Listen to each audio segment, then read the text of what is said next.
Hluta Reynisfjöru verður lokað í slæmu veðri til að tryggja öryggi ferðamanna. Leiðsögumaður segir brýnt að verja meiru af þeim fjármunum sem ferðamenn skilja hér eftir til að tryggja öryggi þeirra. Utanríkisráðherra segist leita allra leiða til að fá bandarísk stjórnvöld til að falla frá tollahækkunum, en samningaviðræður hafa litlu skilað. Loforð fjárfestingar í Bandaríkjunum gætu spilað þar inn í. Mikil ólga innan Ísraelsstjórnar vegna áætlana algjöra innlimun Gaza. Loftmyndir sýna mikla eyðileggingu eftir hernaðaraðgerðir Ísraels. Aldursgreining á kápu sem fannst í verslun Rauða krossins kann að leiða í ljós hvort hún sé 100 ára gömul. Ef svo telur kaupandinn líklegt að kápan hafi verið í eigu langafa síns. Og kýrin Snotra gaf nýverið af sér sitt 100.000. kíló af mjólk. Aðeins 9 aðrar íslenskar kýr hafa náð að vinna slíkt afrek.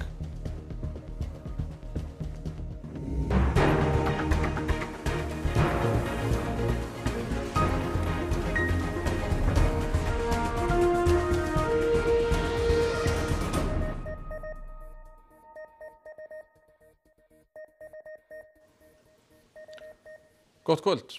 Lokað verður fyrir aðgengi að Stuðlaberginu í Reynisfjöru þegar illa viðrar og hættan mest. Þetta var ákveðið á fundi landeigenda og viðbragðsaðila í dag. Undanfarna daga hefur mikið verið rætt skort á upplýsingum til þeirra ferðamanna sem sækja Reynisfjöru heim í kjölfar banaslyss sem varð á laugardag. Landeigendur og viðbragðsaðilar á Suðurlandi fundu í dag hvernig sé hægt að tryggja öryggi ferðamanna betur. Við ætlum að koma upp þessu skilti, náttúrulega 1, 2, 3, eins flott og auðvitað er. Við ætlum að aðeins að endurskoða viðmiðin fyrir ljósaskiltið. Við ætlum sömulegis að þegar skiltið fer á rautt að þá ætlum að loka í raun og veru aðgengi að Stuðlaberginu, það sem að helsta hættan er. Til stendur að setja slá eða keðju fyrir göngustíginn sem liggur niður að fjöru. Að öðru leyti verði ekki viðvera starfsmanns. Leiðsögumaður sem fer reglulega með ferðamenn í Reynisfjöru segir brýnt að hafa þar landvörslu.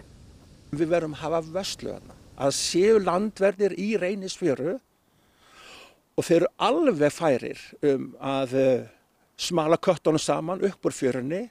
Þrátt fyrir orð sem hafa heyrst nú undanfarið að túristar séu svo óþekkir og það stoppuð á ekkert, við bara stoppuð það. Það hefur verið prófað áður og árangurinn því var ekki sérlega góður og hérna voru lögreglumenn í fjörunni á sínum tíma. En það var vikið frá því, en þess að menn töldu það ekki bera árangur. Á fundinu var ákveðið að öryggishópur hittist reglulega og fari yfir stöðuna, en í þeim hópi verða fulltrúar landeigenda, viðbragðsaðila, ferðamálastofu og Safe Travel. Þetta var bara mjög góður fundur. Við erum í rauninni bara aðeins að læra af sögunni, sem sagt hvernig við höfum fengið gagnrýni að merkingar eða skilti séu á flókin. Við ætlum í rauninni bara að einfalda. Við ætlum að setja að gamla skilti með kortinu verður sett upp í vikunni. Hermann segir að ferðamenn geri sér ekki grein fyrir hættunni og hagi sér eins og á ströndum erlendis. Það hið opinbera sem fær tekjur í gegnum skatta. Það eru ferðaþjónustu aðilar sem hafa atvinnu af því að selja þessar ferðir. Það eru við sem vinnum við ferðaþjónustuna, bílstjórnir, leiðsögumenn, hópstjórar og síðan eru það landeigandur. Þetta gerist á þeirra landi, þeir hafa tekjur á þessu fólki sem kemur í gegnum veitingastaði, í gegnum bílastaðir og við allir þessir aðilar, við höfum afkomu, góða afkomu. Við berum öll sameiginlega ábyrgð. Utanríkisráðherra hefur ekki gefið upp vonina að Bandaríkjaforseti falli frá tollahækkunum sem eiga að taka gildi eftir 2 daga. Við þurfum að hafa það í huga að þetta auðvitað einhliða ákvörðun Bandaríkjastjórnar en breytir ekki því að við höfum signalað mjög skýrt að við erum tilbúin í að ræða ýmsa hluti og það eitt og annað sem við Íslendingar getum gert. Í því skyni nefnir hún fjárfestingar. Fyrir í dag átti Þorgerður fund með fulltrúum hagsmunasamtaka atvinnulífsins til að upplýsa stöðuna og á fimmtudag kemur utanríkismálanefnd Alþingis saman til að ræða þetta og boðað að vernda tolla ESB á kísilbálm.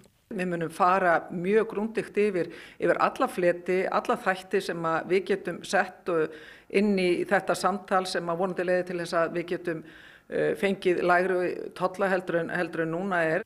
Í tollaviðræðum sínum við Bandaríkin hét Evrópusambandið því að evrópsk fyrirtæki myndu fjárfesta fyrir $600 milljarða í Bandaríkjunum fyrir árið 2028 og erindrekar hafa þvert ekki fyrir að sú tala sé dregin upp úr hatti. En hafa Bandaríkjamenn gert einhverja kröfu til Íslands? Í rauninni hafa þeir sett fram sín sjónarmið sem náttúrulega byggt út frá þeirra sjónarhorni og við þurfum bara þá að koma með okkar framlag á mótið. Már Wolfgang Miksa, dósent við HÍ, velkomin.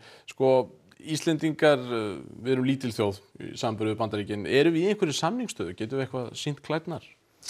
Nei, það nú kannski frekar að við sýnum loppunar heldur en klærnar að við eins og þú segir, við Bandaríkjamenn eru 1000-falt fleiri heldur en Íslendingar og það frekar að bara reyna að vinna með Bandaríkjamönnum og þess ber kannski allt til að minna á það að 15% tollar á Íslendinga, það er lítil tala með við Indverja sem eru með 25% og Svisslendingar, þeir eru að fá á sig 39% tolla, þannig að við erum svona frekar nær lægri tollamiðum heldur en þeim hærri. En það hefur svona talist heppilegt að lyf og lækningatæki sem að við Íslendingar flytjum mikið til Bandaríkjanna, þetta ekki tollskyldu varningur. Margt af þessu ekki tollskyld, nei. Já, einmitt. En getur það breyst og hvaða áhrif hefði það?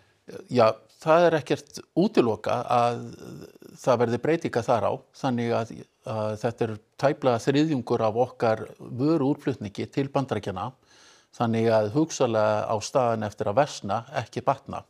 Og það bara yfirvöld í Bandaríkjunum sem ákveða það, hvort að þetta breytist? Já, þetta eins og framkom í fréttaskotun áðan, þetta svona frekar einhliða viðræður. Hver eru markmiði Bandaríkjamanna með svona setningu þessara tolla og eru þau markmið að nást?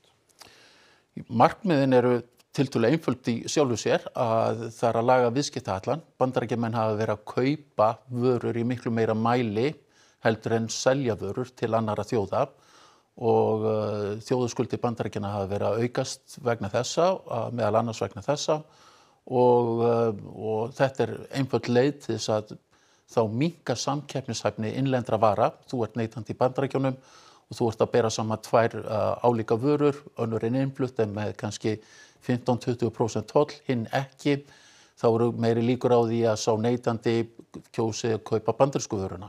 Hvaða áhrif hefur það svona til langstíma? Áhrifin verða væntanlega þau að margar þjóðir fara þá að beina sjónu sínum að viðskiptum til annarra landa, augljóslega þá og þetta mun líka hafa áhrif á verðbólgu í Bandaríkjunum því að vöruverð hækkar augljóslega. Það einhver borgar þessa tolla og það eru þá neytendur sem að gera það óbeint í Bandaríkjunum með því að borga hærra vöruverð. Már Wolfgang Miksa, þakka þér kærlega fyrir komuna. Þið eru að spjalla við okkur um þetta. Við ætlum að halda okkur út í heimi því fyrirhuguðum fundi áætlanir Ísraelsstjórnar innlimun Gaza var frestað í dag. Mikil ólga innan ríkisstjórnar landsins og yfirmaður herforingjaráðsins segir áætlunina ómögulega. Benjamin Netanyahu, forsætisráðherra Ísraels, sagði í morgun að Ísraelsher verði að gera út af við Hamas til þess að leysa gísla þeirra úr haldi og til þess að tryggja að Ísrael stafi ekki lengur hætta af Gaza. Fjölmiðlar höfðu eftir ónefndum heimildarmönnum innan Ísraels stjórnar í gær að teningunum væri kastað, Ísrael ætli sér fulla innlimun á Gaza og útrýmingu Hamas og sögðust þeir hafa þetta eftir Netanyahu. Miðað við loftmyndir sem fréttamaður bresku sjónvarpsstöðvarinnar ITV tók úr flugvél sem fór yfir Gaza með hjálpargögn, virðist Ísraelsher vera langt komin með að leggja Gaza í rúst.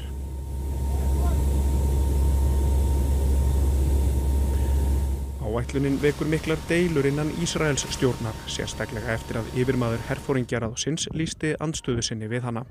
2 ráðherrar, þeir Itamar Ben-Gvir og Israel Katz, sögðu skoðanir herforingjans engu breyta.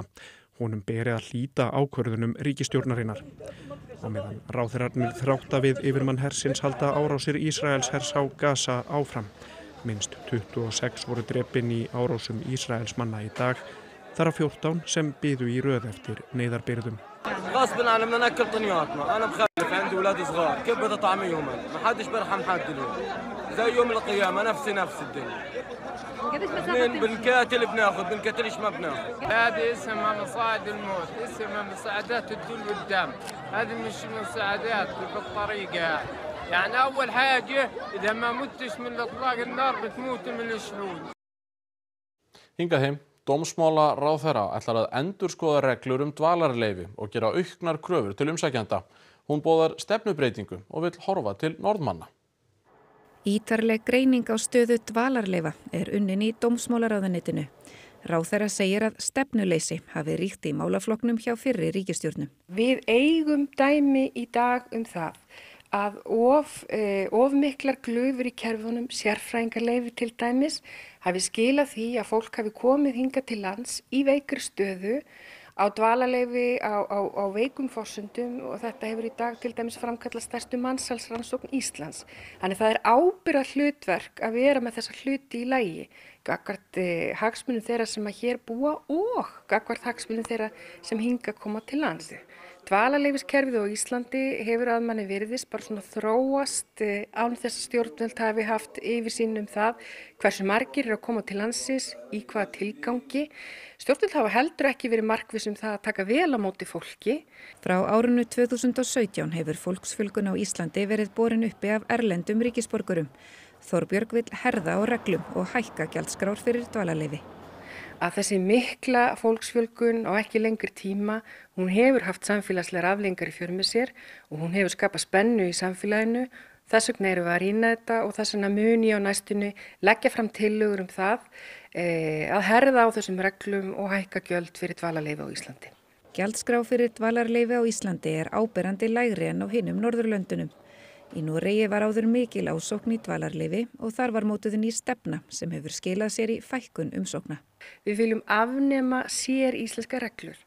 Hvað varðar alþjóðlegu verndina sem svona einn angi þessa kerfis, þá erum við til dæmis að horfa til þess að afnema svokallaða 18 mánaða reglu það að fólk fái sjálfkrafa vernd á Íslandi við þeitt að málsmeðferð hafi dregist. Við erum að fara í það að búa til reglur að geta afturkalla vernd þegar menn brjóta alvarlega af sér upp að þetta hefur vantað. 9. eldgosun á Sundhnúksgígaröðina á Reykjanesskaga lokið. Það hófst miðjan júlí og stóð í rétt tæpar 3 vikur. Gosórói minnkaði mikið helgina og engin virkni sást í gígnum þegar flogið var yfir hann í dag. Landris hafið að nýju sem bendir til þess að kvika sé að safnast fyrir undir Svartsengi. Það getur því leitt til frekari kvikuhlaupa og eldgosa. Gasmengunar og gosmóðu hefur lítið orðið vart síðustu daga en mengun gæti þó enn farið yfir hættumörk nærri gígnum. Út í heim, stormurinn Flóris veldur talsverðum usla í norðanverðri Evrópu. Tré rifnuðu upp með rótum, raflínur hafa slitnað og samgöngur fóru úr skorðum. Skotar urðu illa fyrir barðinu á óveðrinu í gær. Lestarferðir til og frá Skotlandi voru felldar niður líkt og á norðanverðu Englandi. Almenningsgörðum var lokað og fólk beðið að festa trampólín í görðum. Tré féllu yfir lestarteina og slitnar raflínur ollu rafmagnsleysi á 22.000 heimilum. Dagskrá grínhátíðarinnar Edinburgh Fringe varð einnig fyrir skakkaföllum. Þangað koma jafnan ungir og efnilegir grínistar og aðrir skemmtikraftar til þess að sýna sig og sanna. The shows that had to be cancelled were predominantly the ones that were taking place in temporary structures, in tents, in Spiegel tents, outdoors. So we've obviously had to keep an eye on the safety of performers and audiences in that regard. I'm doing a split bill in the Fringe and my kind of other half in the show. She lives in Glasgow, so she couldn't make it over today. Frá Skotlandi gekk stormurinn yfir suðvestanverðan Noreg með talsverðum látum. Tré rifnuðu og féllu á raflínur með þeim afleiðingum að rafmagnslaust varð á mörg hundruð heimilum við Óslóarfjörð. Danir búa sig undir að fá leifar stormsins. Strandhýsi við Lökken nýrst á Jótlandi verða fjarlægð til að koma í veg fyrir að þau skoli út á sjó, líkt og í svipuðu óveðri árið 2023.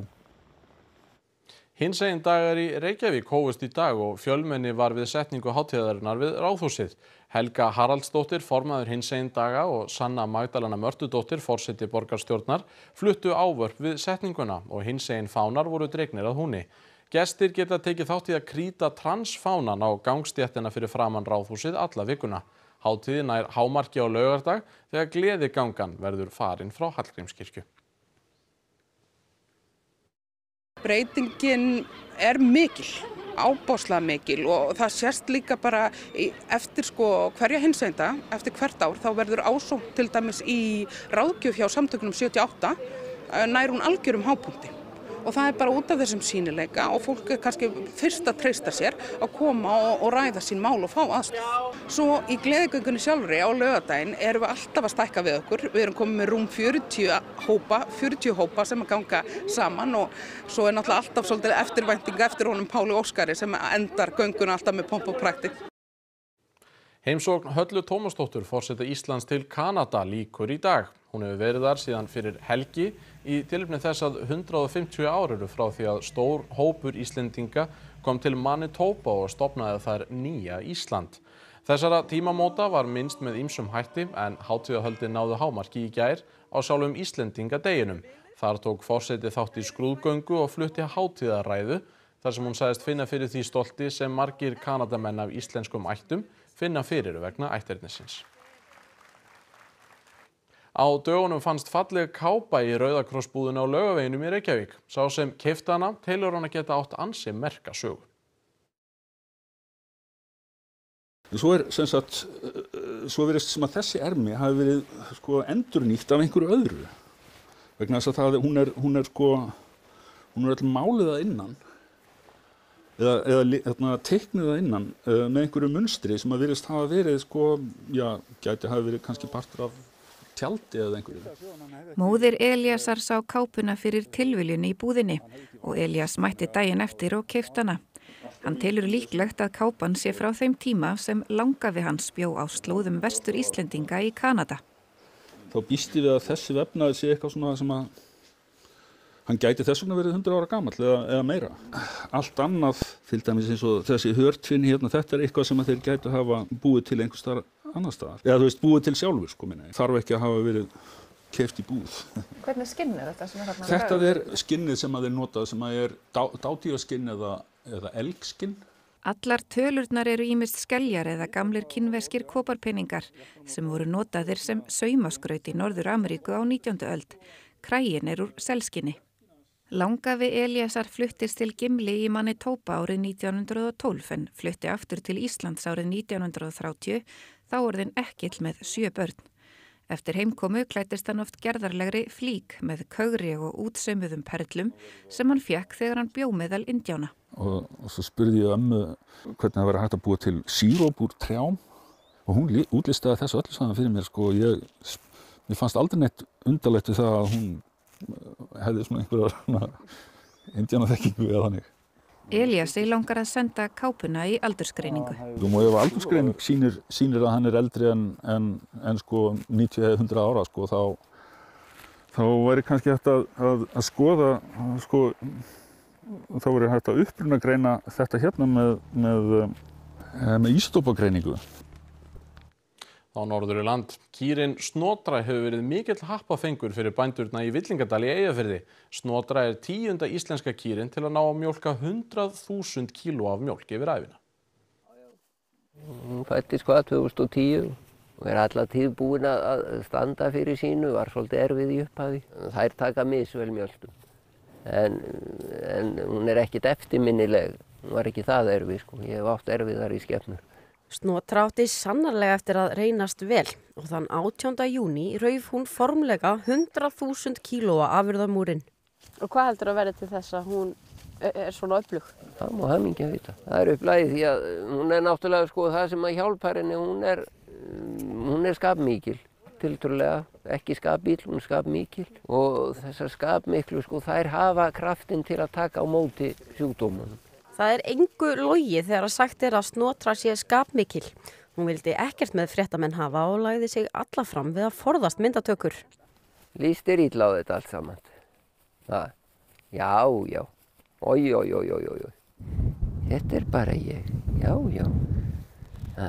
Þetta er bara ég, Kjellin mín.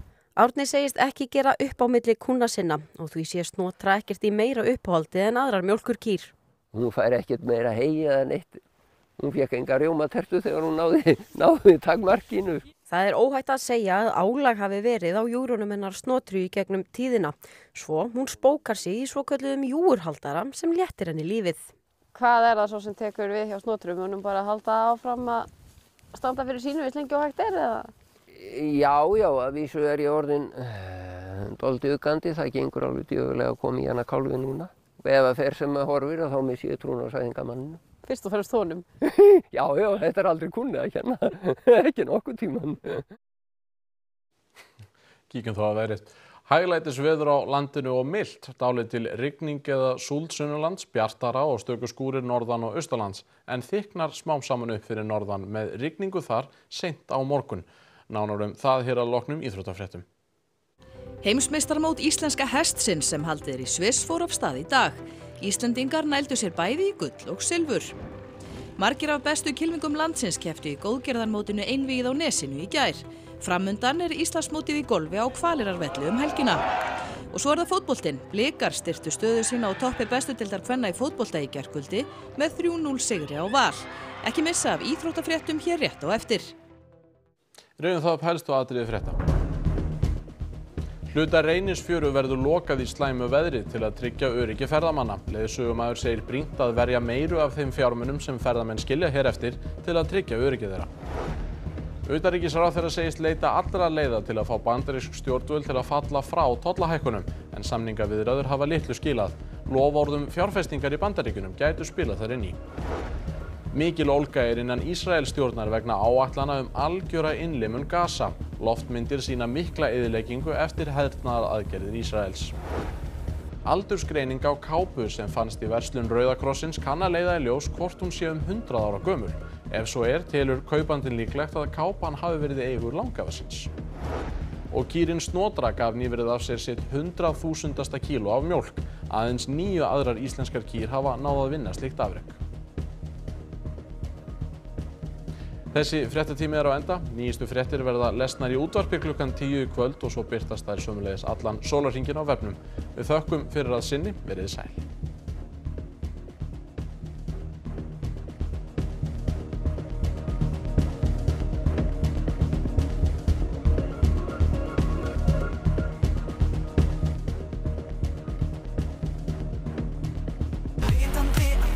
Hinsegin dagar, vikur, mánuðir, ár. Allir dagar eru hinsegin dagar fyrir hinsegin fólk. Það hreyfði svo mikið við mér og ég þurfti að snúa mig við og labba í burtu og fara að grenja. Þetta er svona hengiflug að stökkva fram af, sko. Fylgst með hinsegin einstaklingum í leik og starfi í aðdraganda gleðigöngunar á hinsegin dögum. Svo kem ég heiminn og er ekkert strákur. Hinsegin dagar, vikur, mánuðir, ár. Sunnudag á RÚV.